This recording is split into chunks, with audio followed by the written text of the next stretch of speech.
L'exemple, c'est l'exemple d'Ézéchias, Ésaïe, chapitre 39. On ne va pas tout lire, on lira quelques premiers versets, on va aller au 5e verset. Ce n'est pas un chapitre long de toutes les façons. En ce même temps, Mérodach Baladan, fils de Baladan, roi de Babylone, envoyait une lettre en présent à Ézéchias. Pourquoi? Parce qu'il avait appris sa maladie et son rétablissement. Je pense que vous connaissez l'histoire d'Ézéchias.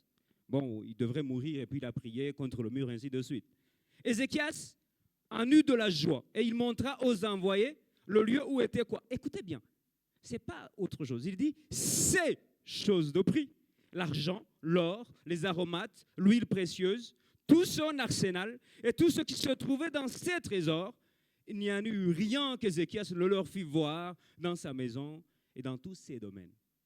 Papa, pourquoi vous montrez tout? Vous nous montrez ce que vous avez, dans quel objectif? Alors je me suis dit, peut-être il est en train de dire, Seigneur, voici les amis, ce que Dieu a fait de moi. Regardez ce que j'ai. Mais regardez, c'est en regardant la suite que vous comprenez qu'il n'a pas glorifié Dieu. Regardez au verset 5. Alors Ésaïe dit à Ézéchias, écoute la parole de l'Éternel des armées. Voici les temps viendront où l'on emportera à Babylone tout ce qui est dans ta maison, ce que tu avais montré là. On va prendre tout ça. Et ce que tes pères ont amassé, c'est plus fort encore. Et même ton héritage, jusqu'à ce jour, il n'en restera rien, dit l'Éternel. Et quand vous lisez la suite, il va lui dire, même tes fils vont partir. Donc vous comprenez qu'il a montré ce qu'il avait, mais non pas pour glorifier Dieu. D'ailleurs, il dit, c'est bien.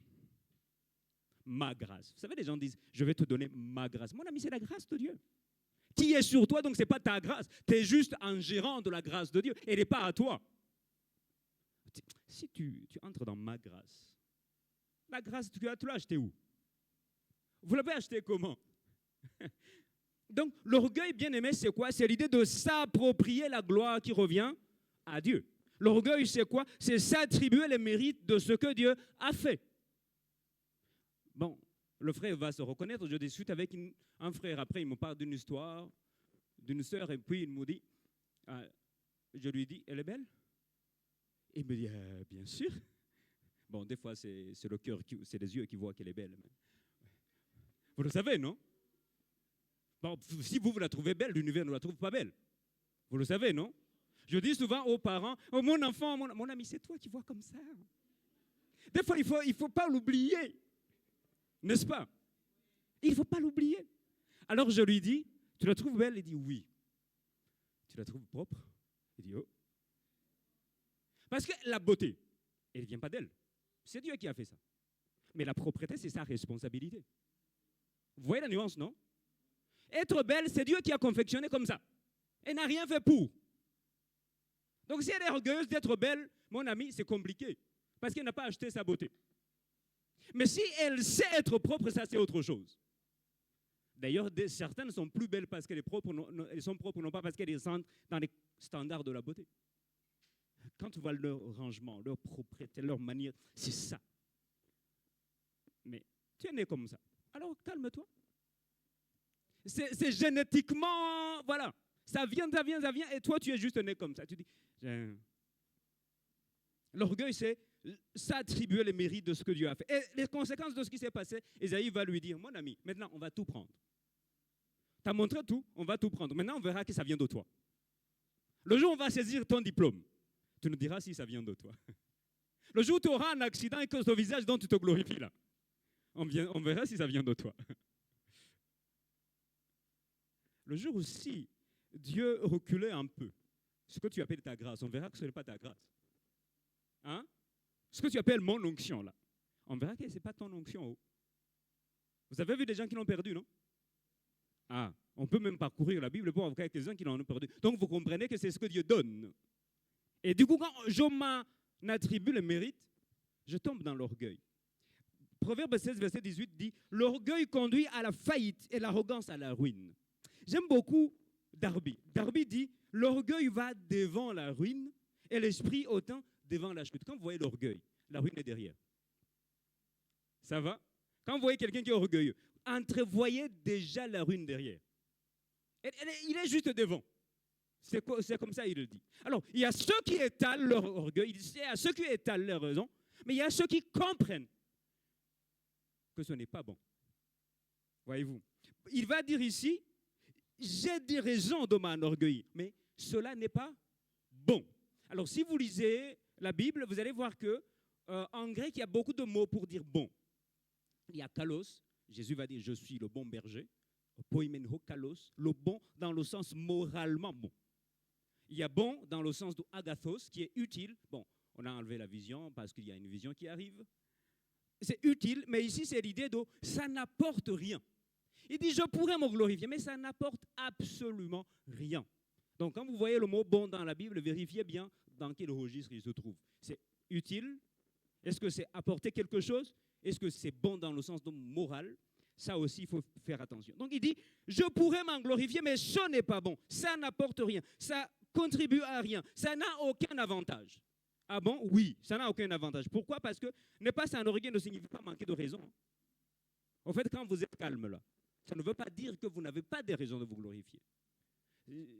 Un jour, j'écoutais Joyce Meyer, il dit, l'humilité, c'est la force de se retenir. L'humilité, nous pensons que c'est la faiblesse. Non, il dit, c'est la force de se retenir. Vous savez, l'humilité, c'est la force de ne pas montrer ce que je peux. Et des fois, ce n'est pas évident. Vous arrivez, je ne sais pas si vous avez exercé dans un ministère, vous arrivez, c'est bancal, vous avez envie d'aller tout régler. Aïdine, bonjour. Hein? Si quelqu'un des gammes, tu as envie de dire, hey, coupez-lui son micro. Bon, c'est un exemple. Hein? Mais des fois, vous arrivez quelque part, vous voyez, vous savez que vous pouvez le faire. Mais vous dites, ce n'est pas mon ministère, ce n'est pas mon rôle aujourd'hui. Et ça, c'est la maîtrise. Je pouvais avoir des raisons, mais ce n'est pas bon. Parce qu'on ne verra pas que tu as aidé. On verra que tu t'es montré. On ne verra pas que vous avez voulu rendre service. On verra que vous avez voulu prouver, je suis compétent. Ça va? Je le dis, bon, j'ai envie de dire comme Paul, j'ai aucun mérite. Mais vu que nous étions dans une petite paroisse, j'ai eu la grâce de servir dans presque tout. Donc, je ne vous encourage pas d'être dans l'église de lundi à lundi. Oh. Et si vous échouez, après, vous allez dire, le pasteur lui-même a dit non. Mais j'ai eu la grâce de dire, c'est vrai, quand vous avez une petite communauté, autre que sur toi. J'ai eu la grâce de faire beaucoup de choses. Et des fois, j'ai regardé les instrumentistes, je leur dis quelque chose. Je les vois, ils me regardent comme si... Mais en justement, je peux jouer, oh. N'est-ce pas? Vrai ou faux? Non, je peux arriver là-bas. Hein. Quand vous arrivez, vous écrivez Jésus avec petit J. Là. On peut le faire. Mais je ne suis pas là pour ça. Je vous dirai quoi faire, mais je ne viendrai pas. Moi, je le fais. Non, c'est votre ministère. Vous allez apprendre. Avec vos erreurs, avec beaucoup de choses. Moi aussi, on m'a tiré les oreilles. On va vous tirer les oreilles. Donc, on peut le faire, mais on ne va pas le faire. On peut vous prouver qu'on a. Mais ça ne sert à rien. Mais si je vous prouve que j'ai, vous allez vous reculer. Et vous n'allez pas apprendre ce que j'ai appris. N'est-ce pas? Il y a des gens, ils arrivent, ils saturent tout. Vous n'avez aucun petit espace, vous. Mais eux, ils ont aussi appris. Alors, laissez les autres apprendre. Des fois, faire des erreurs. Des fois, se cogner. Ce n'est pas grave. Mais vous allez voir qu'en se cognant, mon horloge a changé maintenant. Alors, je peux recommencer à zéro. Voyez-vous, il dit, c'est pas bon. Et Paul va dire, regardez ceci. Il dit, je connais un homme, il est parti au ciel. Il a vu ça, il a fait ceci. Et d'ailleurs, il va jouer un jeu. Il dit, je ne sais pas comment il est parti, mais je pense qu'il sait. Il dit, je ne sais pas si c'est dans son corps ni dans sa... Je ne sais pas, c'est même pas le problème, Dieu sait. Et il va aller jusqu'au verset 4. Il va montrer, vraiment, il a écouté des choses qu'on ne peut même pas répéter. Mais il ajoute, il dit, si je voulais me glorifier, je ne serais pas un insensé, j'aurais des raisons. Il y a des gens qui vous disent leur parcours. Pas, ils ont des raisons. Mais vous savez, il y a un parfum de découvrir les grâces de quelqu'un sans qu'il les exhibe. Je ne sais pas si vous avez découvert quand quelqu'un cache des choses et quand plus vous le découvrez, plus vous faites waouh. Mais il y a des gens qui font fanfaronner, ainsi de suite. Vous découvrez un peu ses creux. Vous connaissez le bambou, non? Il est dur à l'extérieur. Vous coupez un peu ses creux. Et derrière, c'est bombé. Hein? Vous toquez, vous avez l'impression que vos doigts vont se casser. Arrivez jusqu'à des noms. Vous allez voir. Et donc, il dit, je fais le choix de ne pas me glorifier de mes compétences, de ces choses que j'ai vécues, mais je fais le choix de me glorifier de mes infirmités. C'est un choix. Pourquoi je le dis, bien aimé? C'est facile de se glorifier des choses pour lesquelles on n'a rien fait. C'est facile de dire, au fait, moi, j'ai des visions. Mon ami, c'est Dieu qui t'a donné des visions. Moi, j'ai. Est-ce que c'est vraiment toi?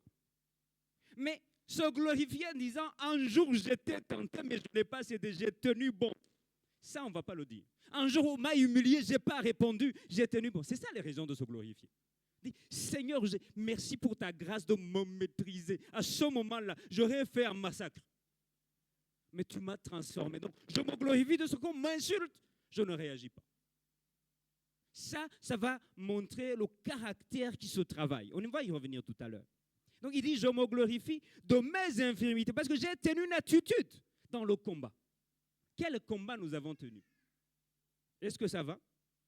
Et pourquoi alors c'est vraiment important de ne pas se comparer, de ne pas, j'allais dire s'enorgueillir, parce qu'il s'agit de se comparer. Et quand on se compare, non seulement moi je ne progresse pas, moi qui me glorifie, mais aussi je ne fais pas que les autres progressent.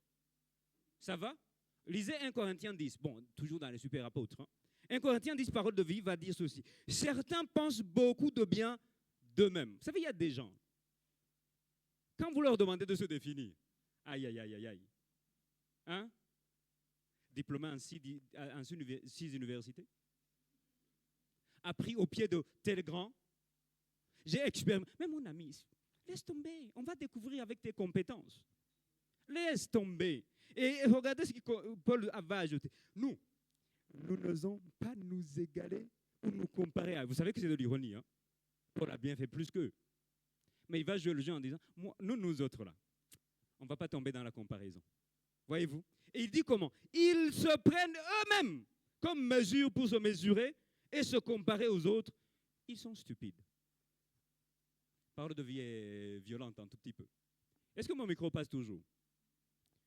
Mon micro ne passe pas?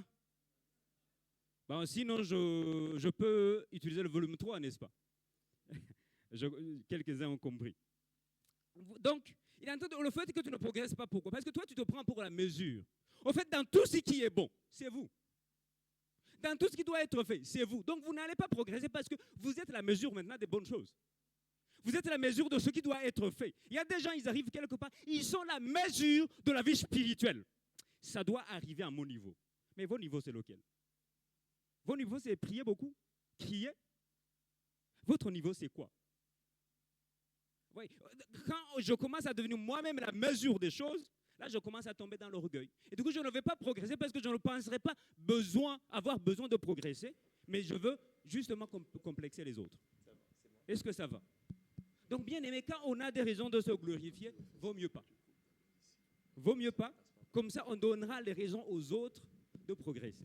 Deuxième point, évite de te faire idolâtrer. Et ça, je sais que ce n'est pas toujours agréable. Bien aimé, si vous êtes dans les responsabilités, évite qu'on aille vers vous comme on va vers Dieu. Évite. Il dit, on s'abstient de s'enorgueillir. Hein? C'est ce que je viens de dire dans le verset 6. Il dit, afin que personne n'ait à mon sujet une opinion supérieure à ce qu'il voit en moi ou à ce qu'il entend de moi. Bien aimé, arrête de prier dans les grands espaces publics. Ça, c'est du pharisien.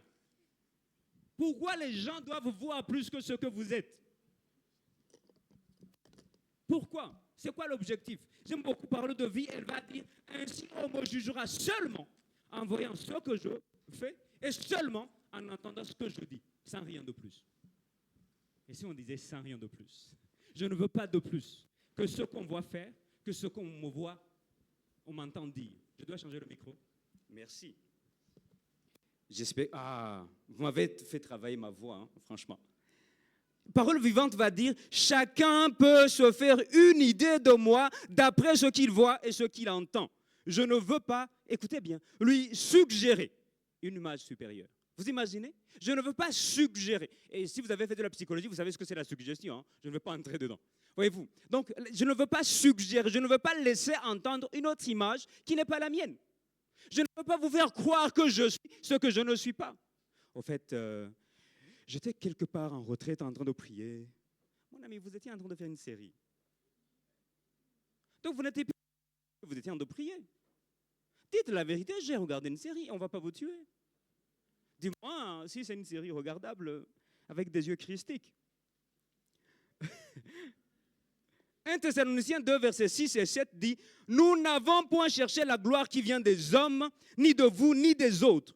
Nous aurions pu nous produire avec autorité comme apôtres. Nous avions les raisons d'être, nous sommes apôtres. Vous devez exécuter ce que nous disons en tant qu'apôtres. » Il dit non, nous n'avons pas cherché ça. Nous avons fait quoi? Mais nous avons été pleins de douceur au milieu de vous. Leader, l'année arrive, on va voir.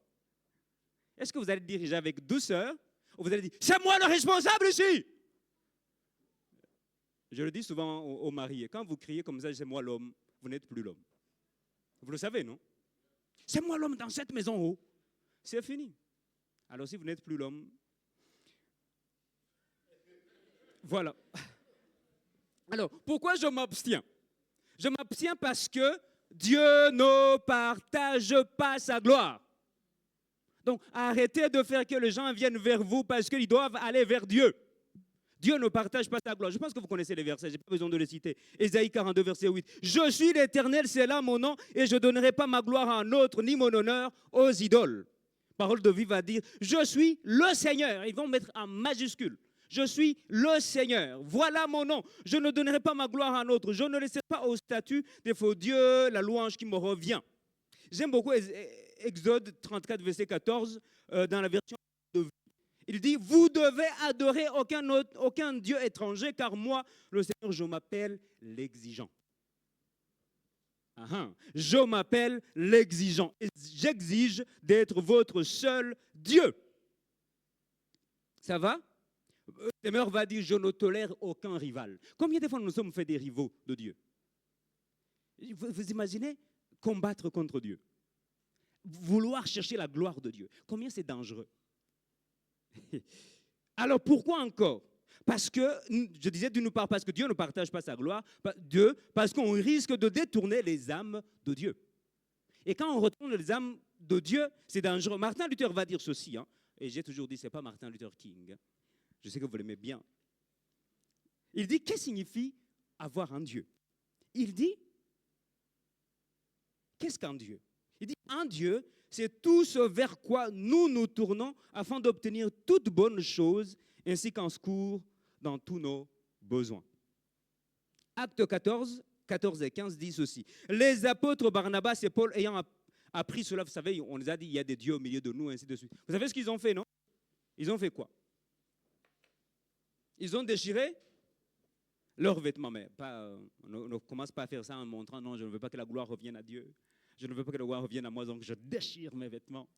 Et surtout, vous allez le faire devant les caméras. Donc, vous comprenez que c'est contraire. Parce que c'est ça qui m'amuse aujourd'hui. Quelqu'un va prendre le micro avec une belle photo. Il dit, Seigneur, je ne quitterai jamais ton service.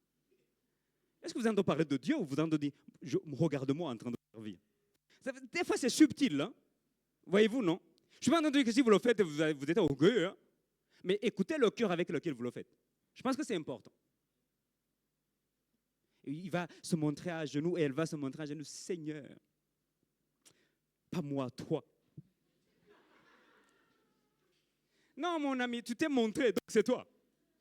Pourquoi tu n'as pas dit ça à cette photo de toi bien prise par Cash TV? Merci les équipes. Mais voilà. Non, en fait, je veux juste dire que des fois c'est subtil. Et au début, on pense que ce n'est pas grave. Mais à un moment, on commence à tomber dans quelque chose où tous les week-ends, vous devrez montrer une photo de vous en train de... Vous êtes en train d'aller où, là? Ça va? Vous m'aimez? Vous n'allez pas me lapider? Non, je sais. De toutes les façons, vous ne pourrez pas. Je peux faire comme Jésus, je disparais du milieu de vous comme ça. Et il dit quoi? Il dit la raison principale dans Acte 14, il dit, c'est pour vous tourner vers le Dieu vivant. Pas vers nous. Vous tournez vers Dieu. Chaque chose qui doit être faite ici, c'est qu'après on dise Dieu, pas vous. Voilà pourquoi je le dis souvent, dans quelques lieux où je suis, j'aime pas les bancs de foule. Vous savez, souvent on aime aller au milieu des gens pour qu'on vous dise la prédication, c'était bien. N'est-ce pas? Et vous dites, non, gloire à Dieu, en fait, vraiment. Mais vous-même, vous êtes allé pour qu'on vous dise que c'était bien. Gloire à Dieu. Je dis, mais je vous ai toujours dit ici, dites merci. Vous dites, votre service était bien passé. Merci. Pas, oh, la gloire à Dieu. Des fois, c'est juste de l'orgueil maquillé. Et je le dis à quelques-uns, si vous me connaissez avant que je naisse de nouveau, je suis le gars parmi les gars les plus humbles. Vous me piétinez, je dis, c'est pas grave. Mais dans mon cœur, vous êtes mort. Vérité. Mais je suis pacifique comme pas possible. Mais là-dedans, je vous ai déjà... Vous allez voir que la prochaine fois que vous venez, moi je... Mais je vous avais dit, c'est pas grave. Vous connaissez des trucs comme ça, non? Et du coup, c'est gloire à Dieu. Mais vous allez voir qu'en fait, gloire à Dieu, là. Je suis quelqu'un. Voyez-vous. Donc, bien aimé, il dit, l'objectif principal, c'est que les gens se tournent vers Dieu. Troisième point, il va dire, quand je suis faible, c'est alors que... Il dit, quand je suis faible, j'aime beaucoup cette expression. En fait, c'est quand je suis faible dans le sens où, quand j'ai reconnu mes faiblesses, quand je me suis moi-même avoué mes faiblesses. Parce que des fois, on ne sait pas s'avouer. Il y a des gens qui s'excuseraient jamais. D'ailleurs, je n'aime pas le mot s'excuser parce que je m'excuse. Ça n'a pas de sens, hein? Je dois demander pardon, je ne m'excuse pas. Vous savez quelque part, je m'excuse, hein? Donc vous, vous excusez vous-même. Donc des fois, il va falloir qu'on réfléchisse à ce qu'on dit, hein?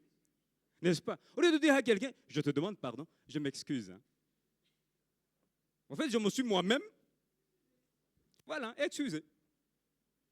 Ah, vous réfléchissez au français, hein? Et en fait, c'est au moment où je commence à ouvrir les yeux sur ce qui ne va pas. Mes penchants, mes lacunes, mes esclavages et tellement d'autres choses. Je commence à ouvrir les yeux et reconnaître dans ce domaine-là, ça ne va pas. Et voilà pourquoi je disais tout à l'heure, on aime se montrer un superman, un superwoman. On aime se montrer un chrétien, je ne sais pas. Mon ami, tu sais pas, tu sais pas. C'est pas bien grave. J'ai eu un professeur, il est tellement âgé, 94, il est en train de recevoir son doctorat en théologie. Et du coup, il est en train de lire la Bible, mais il lit très lentement. Et nous, les étudiants, on commence à se moquer. Ah, le gars, il est vieux, franchement. Il commence à lire aussi lentement que possible. Jusqu'à ce qu'on se rende compte qu'au fait, il est en train de lire la Bible en grec et qu'il est en train de traduire en français en même temps. Et là, on s'est dit, hey, on va se calmer maintenant. On va se calmer, on a compris que ce que je pensais, non, ce n'est pas ce que je pense. Et du coup, à un moment, c'est justement comprendre que je ne maîtrise pas. Et ce monsieur, qui est spécialiste du Nouveau Testament, on lui a posé une question un jour, il dit, franchement, après plus de 30 ans de doctorat, je n'ai jamais pensé à ça, je ne sais pas. Mais nous, petits prédicateurs, là, on a réponse à tout. Vrai ou faux? On peut dire, en fait, ce domaine, je ne le maîtrise pas vraiment. Je peux chercher. Animateur d'études bibliques, on vous a bassiné avec ça, non? Ne répondez pas quand vous n'avez pas de réponse. Parce que la personne qui reçoit vous dit, c'est à l'enseignant que l'Église nous a donné. Donc c'est au nom de l'Église que la personne répond. Donc c'est la vérité. Vous voyez la responsabilité que nous avons? On peut dire, je ne sais pas. Ça ne fait pas de vous moins chrétien qu'avant. Ça va? David, Psaume 32. Pardonnez-moi, je vous ai donné 2 et 3, mais c'est plutôt à partir du verset 3 jusqu'au verset 5. Il dit, avant je ne reconnaissais pas mes torts. Regardez comment il se passe, vu qu'il ne reconnaît pas ses torts. Il dit, je me plaignais toute la journée et mes forces s'en allaient. Voici quand on ne reconnaît pas. On ne sait pas, il y a quelque chose qui ne va pas. Mais si vous avouez, ça allait être réglé. Hein. Nuit et jour, ta main pesait sur moi et j'étais faible comme une plante brûlée par le soleil. Verset 5. Mais je t'ai fait connaître mon péché, je n'ai pas caché ma faute. J'ai dit, j'avouerai ma faute au Seigneur. Et toi, tu as enlevé le poids de mon péché. Bien, mais quand on avoue, on est léger. Quand on commence à s'avouer qu'on n'est pas parfait, on est léger parce qu'on n'a rien à prouver. Quand je sais qu'il y a des choses, il y a des cases que je n'ai pas encore cochées, je suis bien. Je peux être à l'aise avec mes lacunes, il n'y a pas de problème. Non pas parce que je suis en train de les cautionner, je répète, et ni m'en accommoder. Non, mais je sais que je ne suis pas parfait. Je sais que j'ai des efforts à fournir. Voilà pourquoi quand quelqu'un me dit ce que tu as fait n'est pas bon, ce n'est pas grave. Je ne monte pas sur la défensive. Et toi, tu te prends encore. Non, on m'a dit ce que tu as fait n'est pas bon. J'écoute. Si c'est bon, ok, je changerai. Si c'est pas bon, j'ai compris aussi des fois, il y a quelqu'un qui te dit c'est pas bon, mais il est jaloux, tout simplement. Mais bon, voyez-vous. Et du coup, dès le moment que je m'avoue mes faiblesses, qu'est-ce qui se passe? Il y a nécessité de dépendre de Dieu. Il dit, 3 fois j'ai prié. 3 fois, il a dit quoi? Ma grâce te suffit. Donc, je me rends compte que je n'ai besoin d'autre chose que de dépendre de Dieu. Parce que je comprends maintenant, j'ai des choses qui ne sont pas encore cochées. J'ai des choses encore à travailler. Il n'y a pas de problème.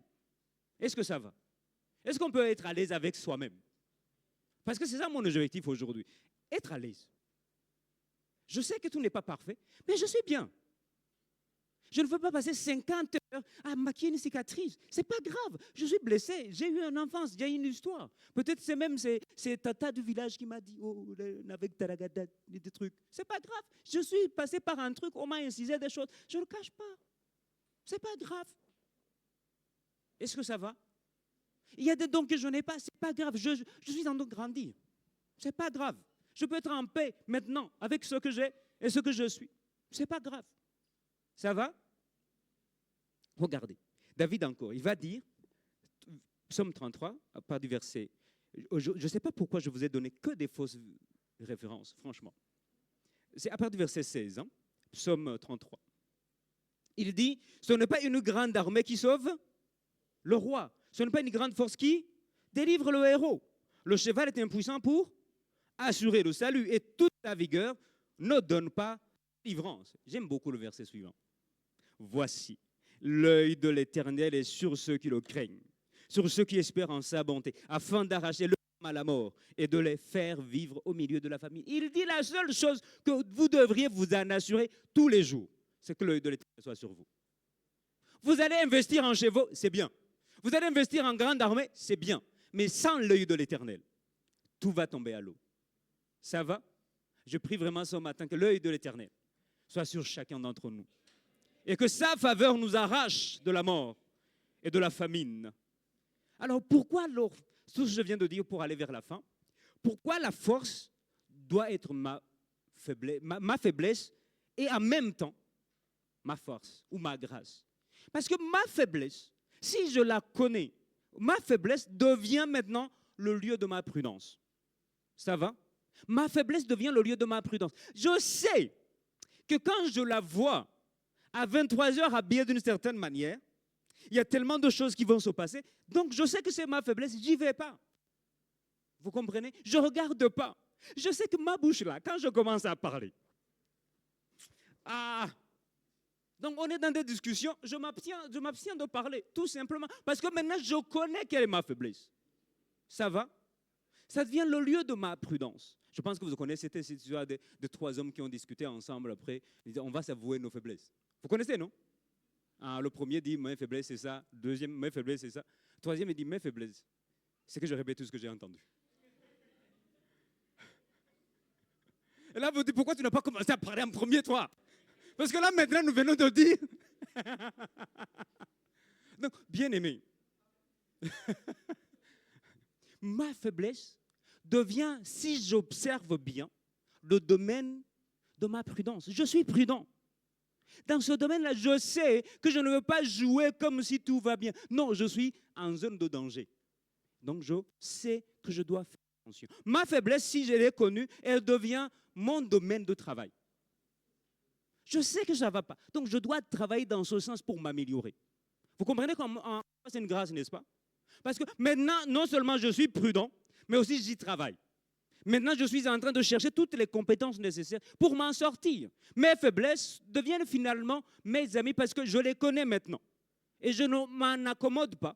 Mais ils sont comme des signaux d'alerte. Si tu vas de l'autre côté, c'est un danger pour toi. Est-ce que ça va? Mes faiblesses, si je les reconnais, deviennent une sécurité envisagée. Je sais que maintenant, dans ce domaine-là, j'ai activé des mots de passe et des trucs comme ça. Je pense que je vous l'ai déjà dit ici. Hein. Je disais à ma femme, si, en 2011, c'est ça? Je lui dis, si je te demande qu'on couche ensemble, la première fois, tu me rejettes. En fait, j'ai déjà commencé à mettre ma sécurité. La première fois, ignore, mais voilà.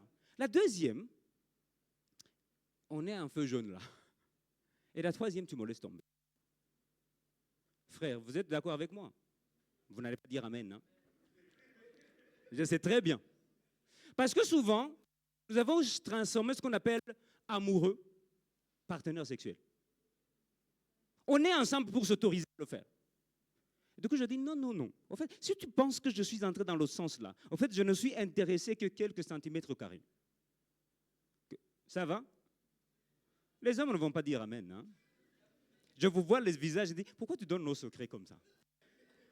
Non, non, c'est important de dire, au fait, je sais que c'est ma faiblesse. Quand vous commencez une histoire, mais ma faiblesse, c'est ça, je te le dis déjà. Comme ça, quand je commence, je dis, hey, parce que j'avoue que je suis faible. Et ça devient une sécurité envisagée. Je commence à me sécuriser par rapport. Je commence à mettre en place des choses qui vont me mettre en sécurité. Je ne tombe pas dans cette faiblesse-là. Est-ce que ça va? Faiblesse reconnue donc deviennent motif d'implorer sa puissance. Je commence à prier, Seigneur, sors-moi de là. Je dépends de toi, j'ai besoin de toi. Quand je connais mes faiblesses, je dépends de Dieu alors comme jamais. Pour finir, il m'a dit, ma grâce te suffit. Car ma puissance s'accomplit dans la faiblesse. J'aime beaucoup, Parole vivante va dire, il m'a répondu, ma grâce est suffisante pour toi.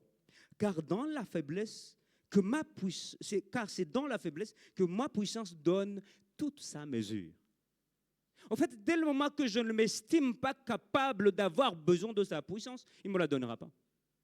Parce que moi-même, j'ai été orgueilleux devant Dieu en disant, je maîtrise. Donc, pourquoi Dieu va déployer sa puissance? Mais c'est quand j'avoue ma faiblesse que Dieu va activer quoi? Sa puissance. Et Paul conclut, c'est lorsque je me sens faible que je suis réellement fort. Et que Dieu vous bénisse.